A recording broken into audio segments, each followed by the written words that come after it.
I mean, I think obviously it's something the media love, and at some we're already quite bored of politics, aren't we? And it's politicians every day. We're looking at Ed Miliband's fake kitchen. No one really cares, you know. So a story like this, which is juicy, and it involves one of the most high-profile people in the country, an incredibly successful man as well. I mean, you know, the success of that show worldwide, globally, is an enormous thing. 145 million a year they make from that. Wow, that's incredible. You know, so he's obviously good for the BBC in that way. And at the same time, as I understand it, the control of the BBC and him don't see eye to eye on various things, and that's going to happen as well. And you wonder whether is it right that the person running the BBC should be that subjective about the talent, when in actual fact there are fans, millions of fans, not only in the UK but at home, who actually appreciate it. So if you don't like that show, it doesn't mean it shouldn't be on necessarily. But if we come down to the bottom line, if you're abusive to someone at work, then no, that can't be allowed. But like Noel Edmonds has come out today saying he definitely He's come out today, Noel Edmonds. Well, I suspected, because the way he does his hair, the beard, it all makes sense now. The built-up... Well, thank you for breaking that news to me so delicately, Gloria.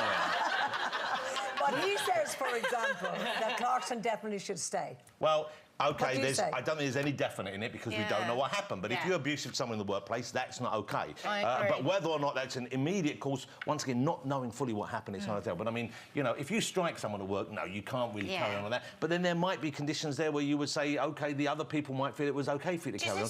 I don't think there's any cut-and-dried answers to that. Does it surprise you how many people have just completely, if it is true and he has hit somebody, does it surprise you how many people have just put that to one side and just said, because they love the programme... No, because they weren't the ones getting hit. So it's very easy, you know what I mean? And there's a certain level of selfishness involved where, like, you know, we've all got people we love seeing on TV or things like that, and you are prepared to forgive them a certain amount of bad behaviour. You know, we were talking about Madonna earlier on, you know, and we know over the years she has been somewhat diva-ish, you know, and of course people allow that. And there's a certain enablement of that goes on around famous people, which shouldn't be OK, but we can't... But you know what? I'm a huge fan of Morrissey, for example. If Morrissey misbehaves, and he says some things which are just kind of nuts sometimes, and I think, oh, please don't say that, you fool. But having said that, I will pay to go and see him live whenever he's in town. I think it's different, though, if you... Look at that, not even had a drink. You said that a bit too quickly, you know? When it's like, no one thought you had until you said that. Moving on. You know, it's different if you're a sort of solo entity, like a pop star, but when you're part of a show, you know, I've always been sort of brought up to believe and led to believe no one's bigger than the show. And that's kind of what's happened here. That's true to an extent, but having said that, he's kind of a show in himself, you know what I mean? I mean, if Clarkson went to another channel with a car show, it would be, I suspect, as popular. But don't you think also that people have always wanted to have a go at him?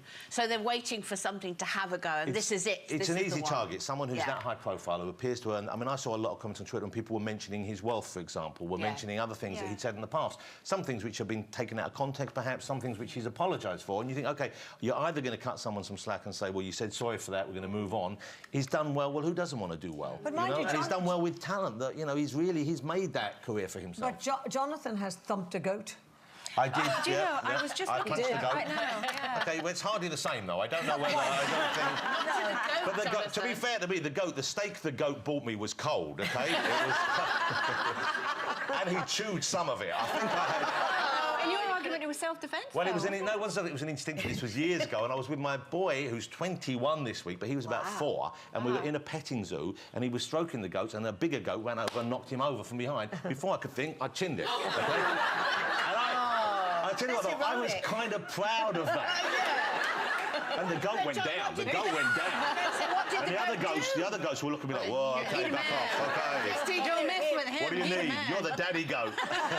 Can we say no goats were actually injured during... Oh, no, I killed it afterwards. I strangled it.